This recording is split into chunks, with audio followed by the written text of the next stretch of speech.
stay connected with Apple.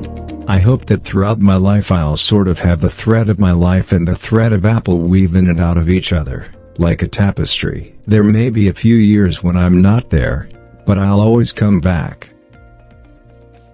To turn really interesting ideas and fledgling technologies into a company that can continue to innovate for years, it requires a lot of disciplines.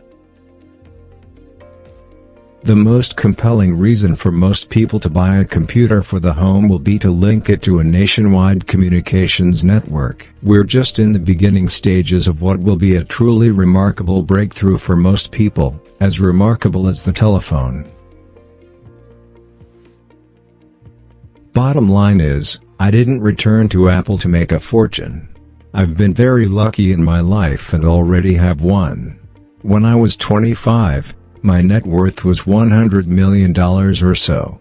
I decided then that I wasn't going to let it ruin my life. There's no way you could ever spend it all, and I don't view wealth as something that validates my intelligence.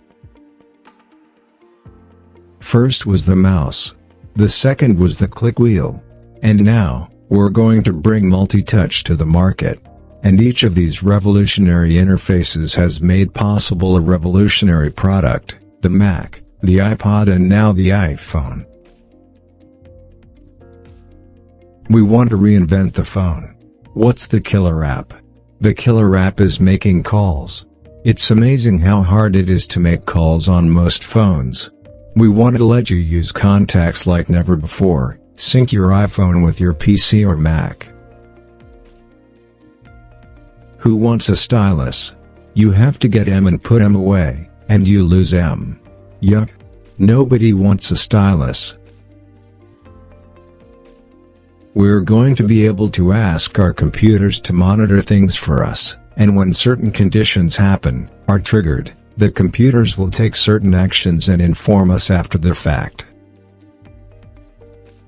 I don't think I've ever worked so hard on something, but working on Macintosh was the neatest experience of my life. Almost everyone who worked on it will say that. None of us wanted to release it at the end. It was as though we knew that once it was out of our hands, it wouldn't be ours anymore. Now, we are selling over 5 million songs a day now. Isn't that unbelievable? That's 58 songs every second of every minute of every hour of every day.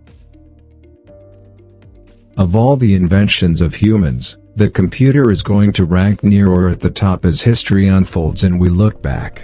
It is the most awesome tool that we have ever invented. I feel incredibly lucky to be at exactly the right place in Silicon Valley, at exactly the right time, historically, where this invention has taken form. But Apple really beats to a different drummer. I used to say that Apple should be the Sony of this business, but in reality, I think Apple should be the Apple of this business. I'm sorry, it's true. Having children really changes your view on these things. We're born, we live for a brief instant, and we die. It's been happening for a long time. Technology is not changing it much, if at all. The engineering is long gone in most PC companies. In the consumer electronics companies, they don't understand the software parts of it.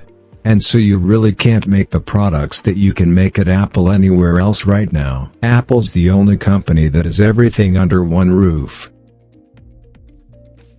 Woz is living his own life now. He hasn't been around Apple for about 5 years. But what he did will go down in history. Each year has been so robust with problems and successes and learning experiences and human experience that a year is a lifetime at Apple. So this has been 10 lifetimes. I get asked a lot why Apple's customers are so loyal. It's not because they belong to the Church of Mac. That's ridiculous. Pretty much, Apple and Dell are the only ones in this industry making money. They make it by being Walmart. We make it by innovation. I think it's brought the world a lot closer together, and will continue to do that. There are downsides to everything, there are unintended consequences to everything. The most corrosive piece of technology that I've ever seen is called television. At its best, is magnificent.